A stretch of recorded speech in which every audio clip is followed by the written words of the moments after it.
మన ఇరుగు పొరుగు వారితో ఎలా ఉత్తమంగా వ్యవహరించాలి, అసలు వారి యొక్క హక్కులు తీర్చవలసిన విషయాలు ఏమిటి?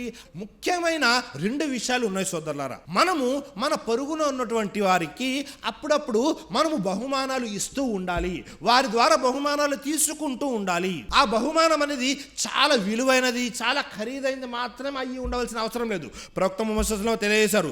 అబూజర్ రజల్లాహు అను వారు తో ప్రవక్త ముహమ్మద్ సల్లల్లాహు అలైహి వసల్లం ఈ విధంగా అన్నారు, ఇజా తబఖ్త మరకతన్ ఫఅక్సిర్ మాఅహా వతఅహద్ జిరానక్.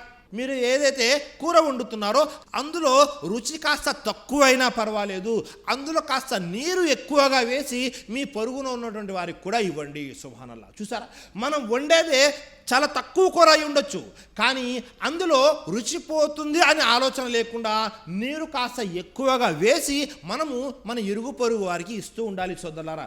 మనము ప్రతిసారి మంచి విలువైనదే బిర్యానీయే పంపించాల్సిన అవసరం లేదు.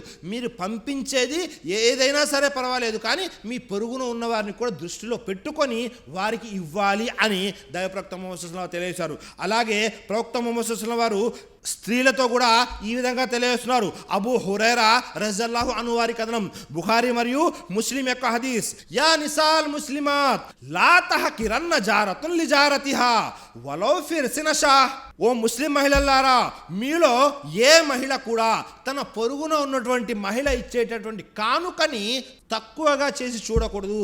తీసుకునేవారు తక్కువగా అనుకోకూడదు, ఎవరైతే ఇస్తూ ఉన్నారో వారు కూడా తక్కువగా అనుకోకూడదు. అది గొర్రె యొక్క కాలి గిట్టలైనా సరే.